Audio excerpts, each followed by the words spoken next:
এই পর্বে আমরা শিখব বাস্তবিক খেলায় কিভাবে আমরা এইসব সূত্র প্রয়োগ করতে পারি।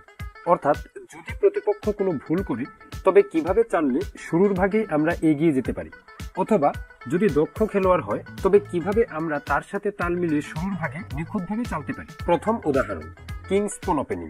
সাদার ক্ষেত্রে এই পনটি রাজার সামনে অবস্থান করছে। যদি এই পনটি চেলে খেলা শুরু করা হয় তবে তাকে কিংস পন ওপেনিং বলে। আপনি যদি অনলাইন ডাটাবেস চেক করেন তবে দেখতে পারবেন অধিকাংশ খেলোয়াড় এই পন চেলেই খেলা আরম্ভ করে, অর্থাৎ E4 হচ্ছে সবচেয়ে জনপ্রিয় ওপেনিং। এবার ব্ল্যাক বিভিন্নভাবে সর্বমোট 20টি উপায়ে ডিফেন্স করতে পারে। যদি কোনো ধরনের অপ্রয়োজনীয় চাল যেমন A6 চালে তবে অবশ্যই D4 চালে কেন্দ্র দখল করা সবচেয়ে ভালো চাল হবে। এতে অবশ্যই আপনি ব্ল্যাক প্লেয়ার হতে এগিয়ে যাবেন। কিন্তু আমরা ধরে নিচ্ছি ব্ল্যাক একজন ইন্টারমিডিয়েট চেস প্লেয়ার, তাই সে মূলনীতি সম্পর্কে জানে।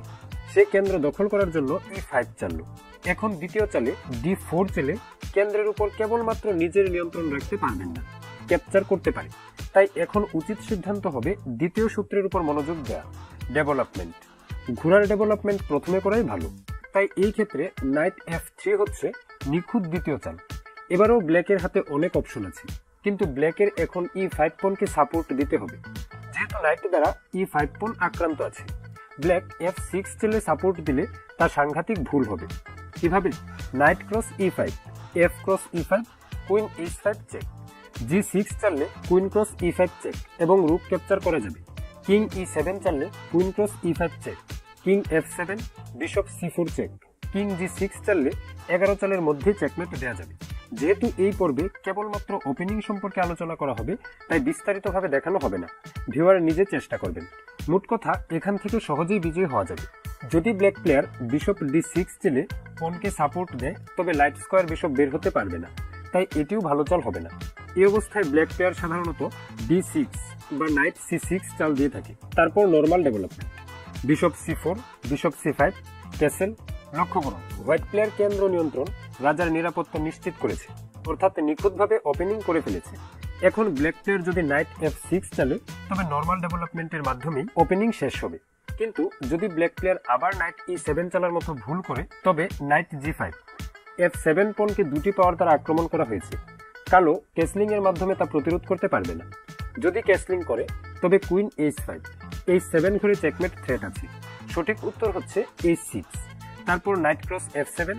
ব্ল্যাক প্লেয়ারকে রুক দিয়ে নাইট ক্যাপচার করতে হবে, ফলে হোয়াইট প্লেয়ার অনেকটা এগিয়ে যাবে।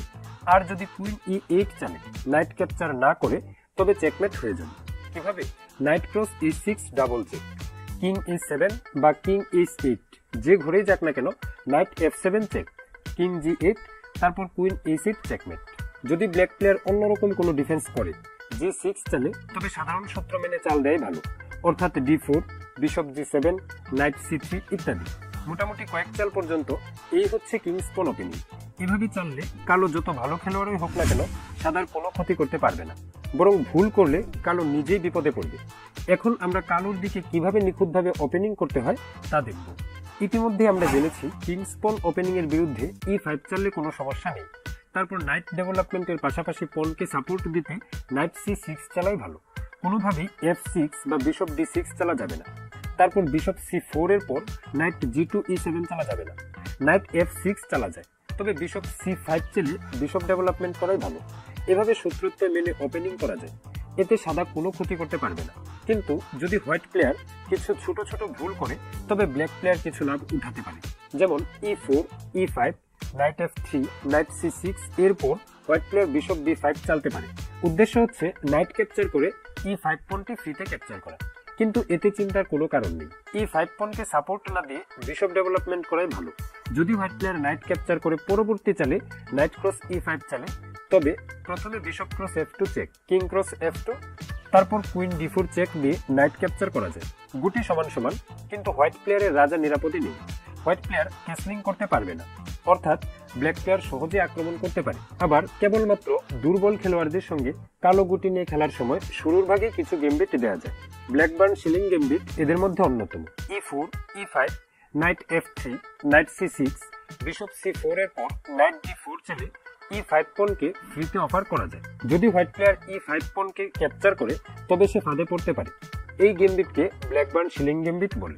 গেমবিট অনুযায়ী কালোর পরবর্তী চাল কুইন জি5, একই সাথে জি2 এবং ই5 দুটি ঘরে আক্রমণ করা হয়েছে।